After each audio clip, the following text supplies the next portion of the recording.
Okay, and we're live. Paddy Gahan, welcome to the live class construction experience. How are you? Oh, Kieran, great.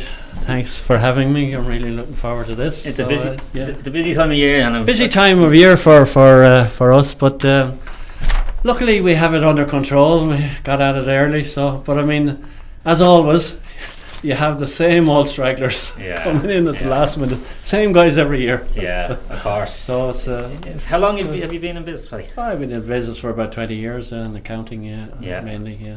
Safe to say you know a bit about accounting, so you've seen a fair few troubled times. Yeah, I've seen a lot of difficult times, up and down. Yeah. Was it always accounting for you, or was it? No, did you have previous experience in other sectors? Well, I had a little bit of a foray into development and construction, or meddling a bit. Yeah. So, that went well, and then it went downhill again. So I went up and came back to break even. So decided to stick with the accounting then, especially when times got bad. So it's a fluctuating industry, and one of the biggest problems why people do go missing and go out of business is down to cash flow. And the one reason we wanted to bring you in here is because we wanted to get some tips from someone that understands that type of strategies in businesses. Cash flow isn't like the number one killer in business is cash flow. And when I spoke to you originally, it was like we'd love to get some tips for cash flow, and you do have 7 tips that you would give a construction company to manage cash flow. How important, first of all, start there before we even get into that. How important is it as a whole strategy to look and manage this?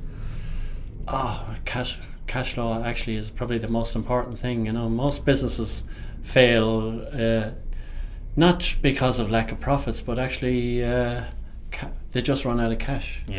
And Tom, you might have heard of, or our listeners might have heard of Tom Kavanagh, the insolvency practitioner. He says most of the cases he takes on that are insolvent, they just run out of cash. They might be slightly profitable, but they just run out of cash. So in fact, most businesses, 80% of all businesses, let's say, that start today, this year, they'll probably fail within 5 years. Mainly because of cash flow. So cash flow is the lifeblood of business. So you've got to look after it and be on top of it at all times. So one of the biggest killers then is cash flow. So what can we be doing as business owners to manage cash flow better? Well, as you said, I have a number of tips here, so probably go through them. Dive into it. Let's do it. Well, I suppose it's very important first to agree terms in writing, agree contract price, etc. Terms in writing, and payment dates. Very important. Agreed payment dates, and everybody in Ireland seems to think you have to give 30 days credit, but you don't. You can agree 15 days or whatever shorter number, but agree definitive dates.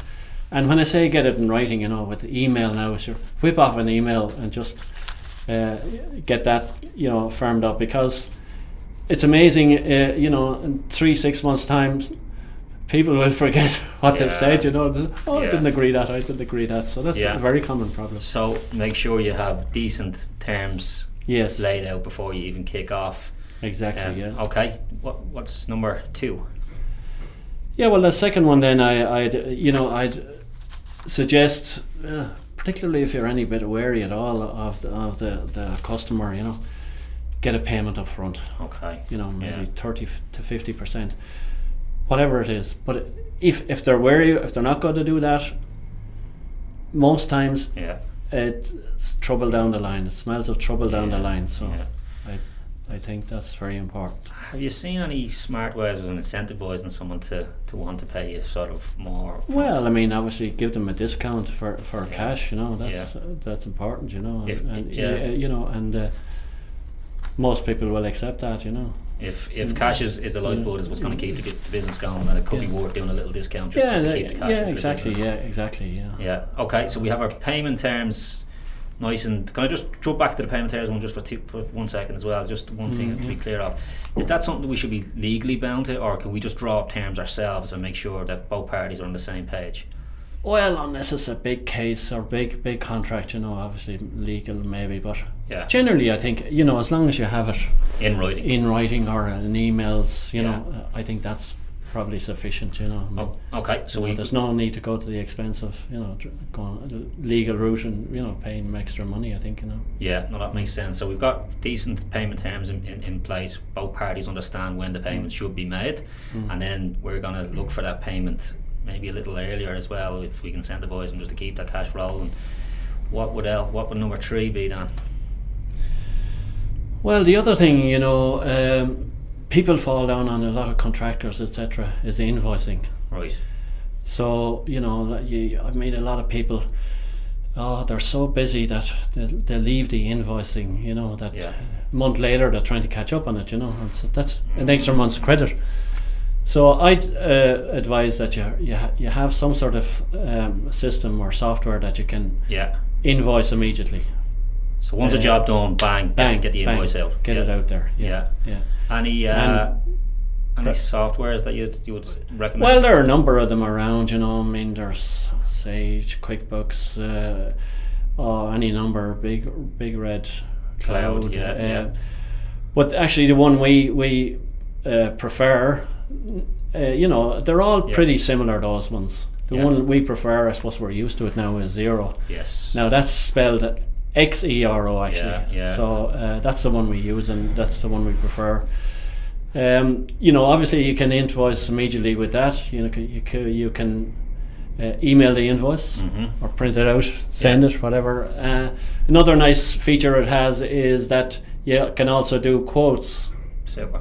Yeah, and then maybe at the end of the job convert the quote into an invoice or change it or do whatever. So yeah, I find a lot of people now, they're using the quote thing a lot, and that helps them get jobs. They're able to, you know, you can do an invoice immediately, you can do a quote immediately. So, you know, bang, it's out there. The good thing as well, I mean, I'm very familiar with all them platforms. To be honest with you, we in my own business we do an integration with these guys, so be very familiar with them.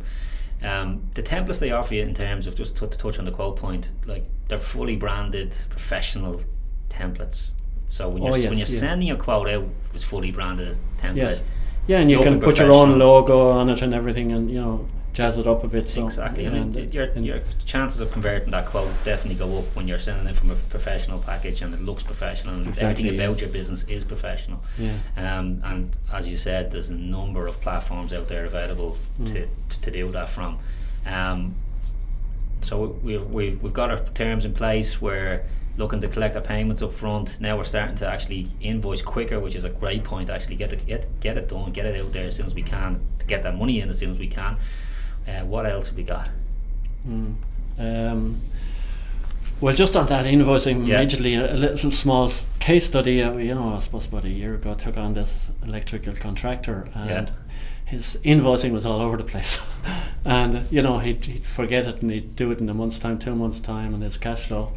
So got him on this Xero, and that's fine. He's invoicing away diligently, and he found at the end of the year that he hadn't been invoicing, would you believe, but a third of the work he'd done, because he'd forget about it, you know. So just shows you, you know, systems and processes in place. Exactly. And technology. I mean, it is. You're so busy out there. It's difficult. Like, and again, when you're in a smaller, I mean, we deal with guys sort of sitting around.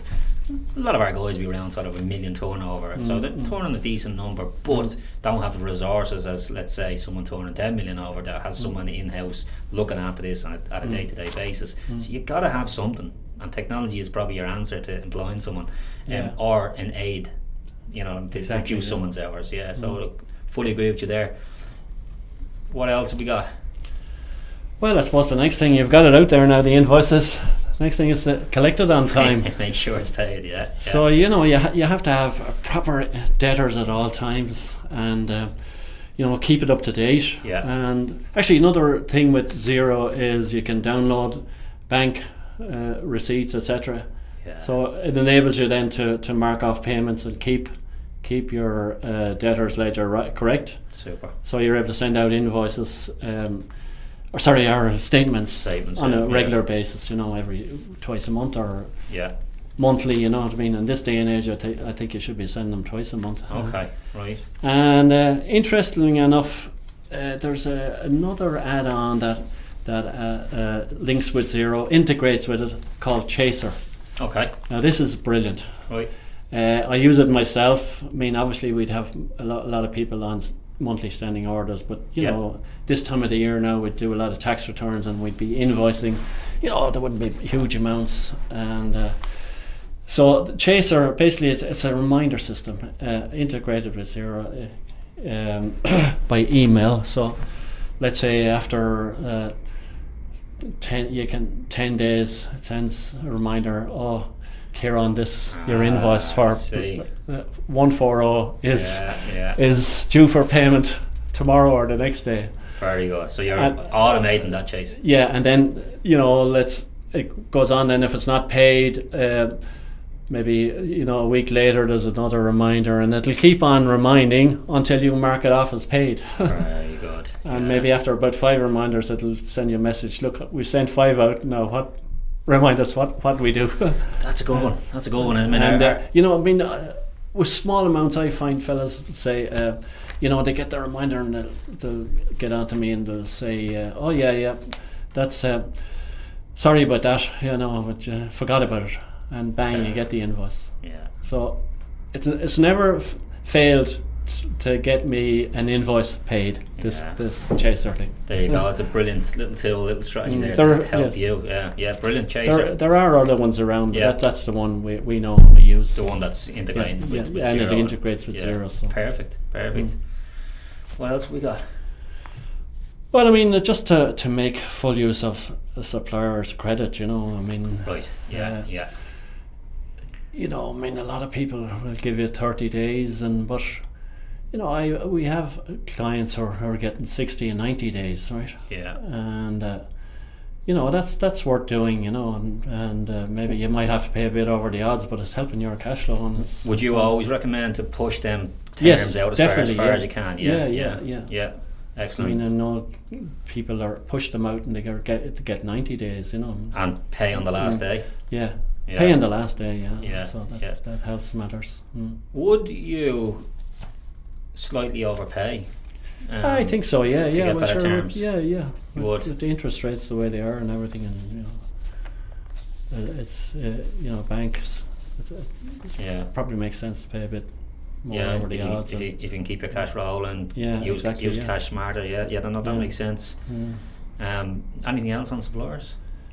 No. Keep. It's a bit like utilities, you know, the ESB and all that sort of thing. You know, you keep looking and keep trying to get better deals all the time. And I wouldn't be afraid to go back to somebody and say, well, obviously the big multiples you can't do that. But other guys say, oh, so and so is going to give me a better price, you know, and they'll normally reduce it. You know, they won't want to lose your custom, especially if you're a big customer. I mean, that would have happened through our recession. I'm sure everyone would have had to go with the suppliers and look for extensions on the credit. I wonder now if them credit terms being reduced back to say your traditional 30 days or so. But I know a lot of companies myself did go to the suppliers and say, listen, 30 days is not going to wash. I'm going to need 60. Yeah, well, obviously, you know, cash is getting tighter everywhere, so you know, some of them have tightened up all right, but I still know people getting longer terms, you know. All recessions are good to squeeze a deal. Squeeze a deal. If you're in business, of course. And then I suppose, what about dependency then on suppliers? Would you have any sort of thoughts on that? Yeah, well, I suppose you can apply that to suppliers and customers. So you know, don't you know, get over dependent on a supplier, you know, because look, if something happens to him, or you know, you have a row with him or something, you know what I mean, suddenly you're high and dry. So you know, most people with, let's say, electrical contractor comes to mind, they deal with 3 people, you know. And then obviously builders, developers should the same, you know, deal with a number of people, you know. So I suppose if you have a decent spread of suppliers, you can use them suppliers based on obviously location, then based on credit.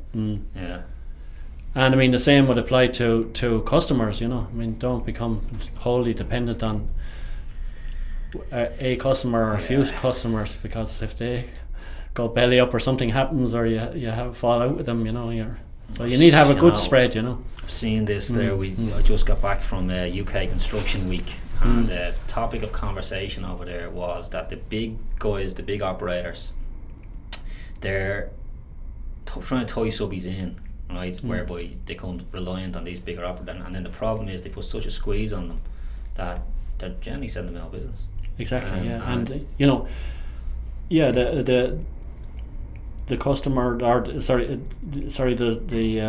supplier or the contractor is afraid to stop because he's so much in the game,